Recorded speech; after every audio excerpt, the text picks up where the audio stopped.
Hey everyone, this is Liz, I read, and today I'm going to be doing a spoiler-free review for Everlost by Neal Shusterman. This is a middle grade paranormal, I guess.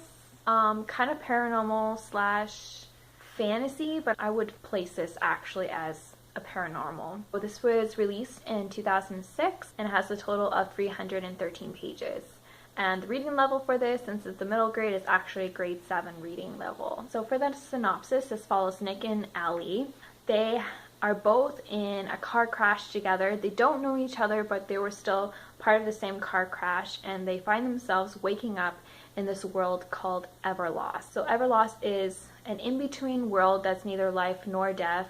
It is a shadow of the living world and has things that no longer exist in the living world. After waking up, they decide to go on a quest together to see if they can find their family or other people in the world, and they find that they can only find other children like themselves who are lost in this world. So for the characters, it's Nick and Allie who are the main protagonists. Nick is kind of a whatever character, especially at first. There's nothing interesting about him. He's just the main character who decides to go on this quest with Allie. But he has the biggest character growth in the whole story. Even though he's boring at first, after a while, as things happen to him and he's experienced things throughout the story, he becomes increasingly more and more brave and heroic and moral. And he develops a strong relationship with Allie and other characters in the book that makes him become that way. Allie, on the other hand, finds it extremely hard to accept that she has passed on and is in this world. She finds it extremely hard, and so she herself is determined to find her own family in the story, and so that's part of the reason why they go on this quest. She's also extremely stubborn, which I did enjoy, develop some interesting dynamics in the story. My favorite character is neither of these kids. My favorite character is actually the McGill. I'm not going to go into reasons why, because I don't want to spoil anything, but he is my favorite character in the story. For the plot, I found it very lacking. I found it boring. I wasn't even sure what the main plot was. I just felt like they went on this quest and things happened to them. It wasn't until later on that a plot actually kind of developed, but I felt like that was basically what happened, was they decided to go on this quest and things happened to them and nothing gets quite resolved. I don't even want to say anything more about it because I don't want to spoil anything, but it was okay, but I didn't feel like there was a main plot that drove the story along. This story was written in third-person perspective, which makes sense because there's two main characters. Neal Shusterman did an extremely well job at making you feel like you were part of that world, and you felt like you were experiencing everything that Allie and Nick were experiencing.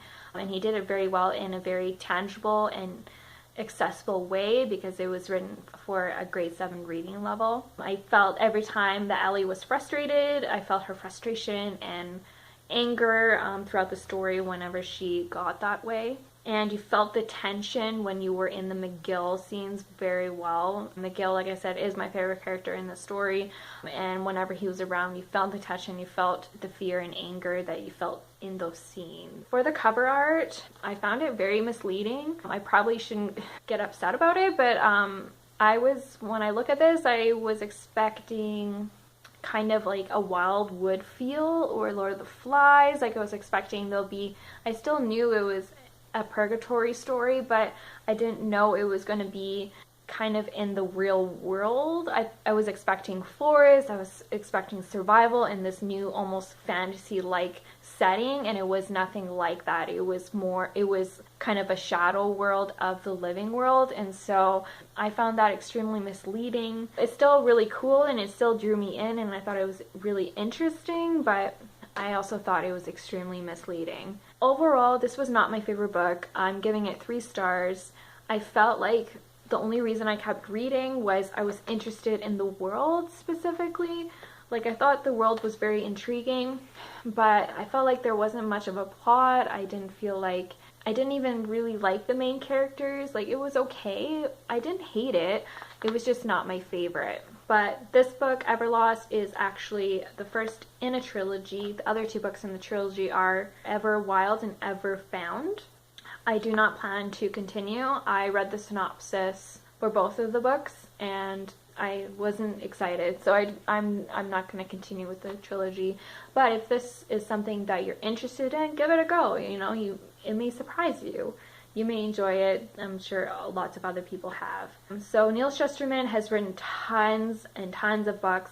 The other series that he's written is the Unwind series, Bruiser, this new series coming out called Scythe, I believe, which actually sounds really interesting, and I do want to give it a go.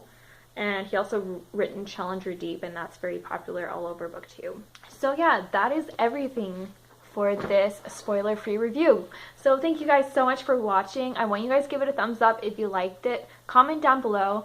Please subscribe. And you know what, guys? I want you to keep reading. Bye.